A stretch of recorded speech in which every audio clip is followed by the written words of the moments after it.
I think that if you're a person who has a hard time getting out of your own way, that's why I said have a toke, have a glass of wine, have a drink, whatever it takes. Meditate, settle down, get out of your own way. Tell yourself to get the hell out of your own way, right? Right? Drumming would work too. But definitely chakra healing helps, meditation helps, hot bath will help.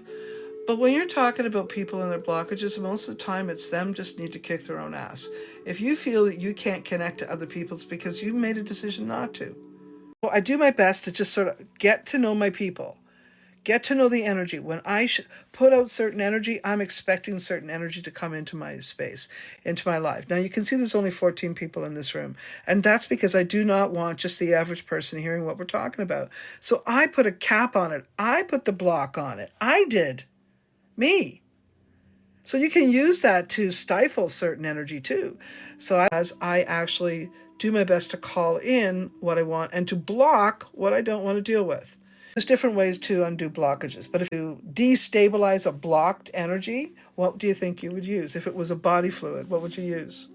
But saliva, anything slippery, but not goopy like yucky phlegm, but more something that has, well, because if you consider two people coming together, creating that body fluid, sexual fluid, right? That is no blockage. No blockage. I think the best thing I would use if I would use that is to remove. If you're going to use body fluid, it would be that for me.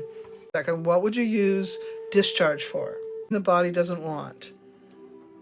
What would it be used for? It's something the body is expelling. It would be for release of something. See? That's all you got to think about. You got to think naturally. It's like nature.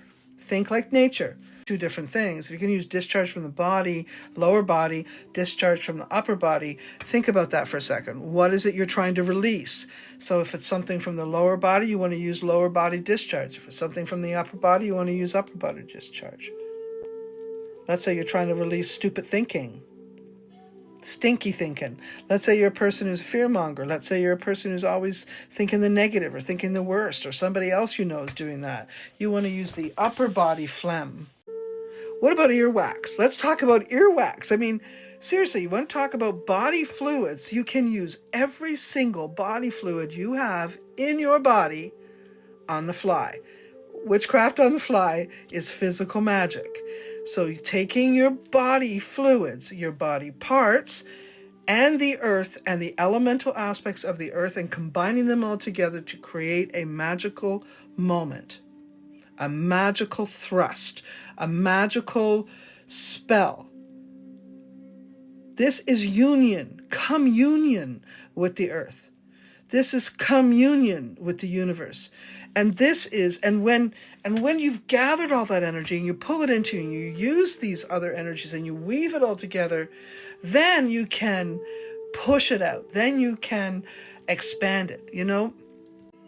Discharge from the ear could be releasing difficulties hearing, right? Discharge from the ear could also be used in sealing somebody. Let's say you got a gossiper.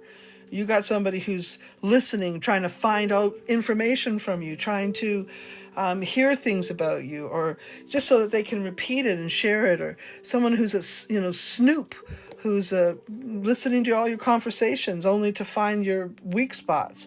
You could use earwax in a spell cast. You put their name on a paper, for instance, and you take your earwax and you wipe it on their name.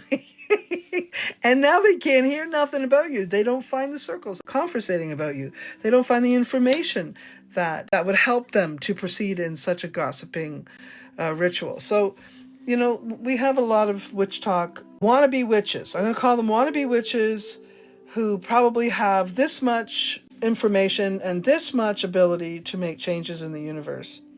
And the reason they come after some other people, and they go after people and they spend all their time doing videos and trying to out people, this is a clear example of someone who's not connected to the universe. Such a thing. And if I did spend the time of day on such a thing, that says a lot about what I don't have in my life. Witchcraft way. They certainly aren't nature-wise if they're going after brothers and sisters. So I have used earwax to shut people away from me in a way where they can't hear anything about me. They don't even want to look for it, okay? You're feeling it from your heart. Haven't you ever seen a, have you ever seen a double rainbow? And the feeling of seeing that double rainbow is like, or even just a rainbow, but a double one is like, oh my God, that's super special. And for that one moment, you literally feel like that was for you. That double rainbow, that rainbow came so you would see it, so you would get good luck, so you would have something to connect to, right? That's what that's about for you when you see it. Using that vibration in that one moment, you can make magic happen. I saw a double rainbow when I was trying to sell a house, and I used it to sell the house. I did. Because I felt so strongly that those two rainbows were there, one for me and one for the person who was going to buy the house, that it actually, it amplified the energy of me trying to sell the house, and it gave me this vibration of promise. And so I rode that wave until the house sold. And I sold my own house by myself without a real estate agent. And I did a rent to own with that person.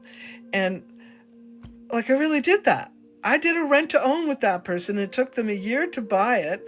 And at the end of the year, they were able to, because they had given me extra money for deposit. And then I sold that house myself. I did so. And I actually sold 2 properties with that magic. No shit. What about that earthquake wave and energy? What can we use that for now? I felt that earthquake for the first time in my life. I felt an earthquake. Well, how did I feel? Energy made me feel like I feel the earth move under my feet. I feel the sky tumbling down. Remember that song? So what it made me feel is that there's a shift, there's a change, there's an energy shift. And the earth is leading the way. She is alerting us to changes that are coming. And she's welcoming those. So it is alive. But what is she rumbling about? What is she grumbling about? And she didn't grumble very strong or very long. It was just a second. Saying, wake up, shift's coming, energy's shifting. You know, I think that is a good way to use that. So I don't know, how could we capture, I guess interesting. Oh, you know what? You reminded me of something. One of my photo albums has fallen on the ground. And this is an old photo album from 1976. And I thought, must have a message for me in here somewhere. So I'm opening up the photo album. And the first thing I see is an old boyfriend. He was the first person I ever lived with. Isn't that something? That's me with one of my dogs and my cats. Right there. Short, dark hair. And skinny. I wondered, why did this fall? Yeah, here. So that's Pat O'Neill. He had long hair, and that's his twin brother. And we all lived together. It was really fun, you know. I'm looking at that earthquake as a message about something, right? Because of this. So I'm like, what does that mean? Am I going to get skinny again? I would sure like to have a little less pounds on my ass, I can tell you that. Amazing love affairs when I was younger, too. To be honest with you, I do believe I have used up all my dance cards. I think they're all used up because I've had so many boyfriends and so many opportunities, and I just keep saying no thank you. Maybe the earthquake reawakened the opportunity. You know, I was thinking that when I was just looking through that. I'm like, am I going to meet the last guy I'll live with? You think I'm not done yet? But love and sex, you know what one of my things is helping people get pregnant. And I have a lot of children under my belt if you look at all that. It's one of my biggest and strongest things is helping people get pregnant. And I managed to do it myself when they told me I would never have children. I wouldn't do a spell for someone if I couldn't do it for myself, because it means I don't have the skill. Like if someone wanted me to give them a spell for losing weight, I personally wouldn't be the person to go to because I'm overweight, right? If someone wanted to spell on, to find their lover, relationships, to find a lover, I think that I would be very good at doing a relationship spell. But a long-term relationship spell, maybe not, because I don't have any patience for it. I have patience though, but just not for that. But I don't think that'd be my strongest point.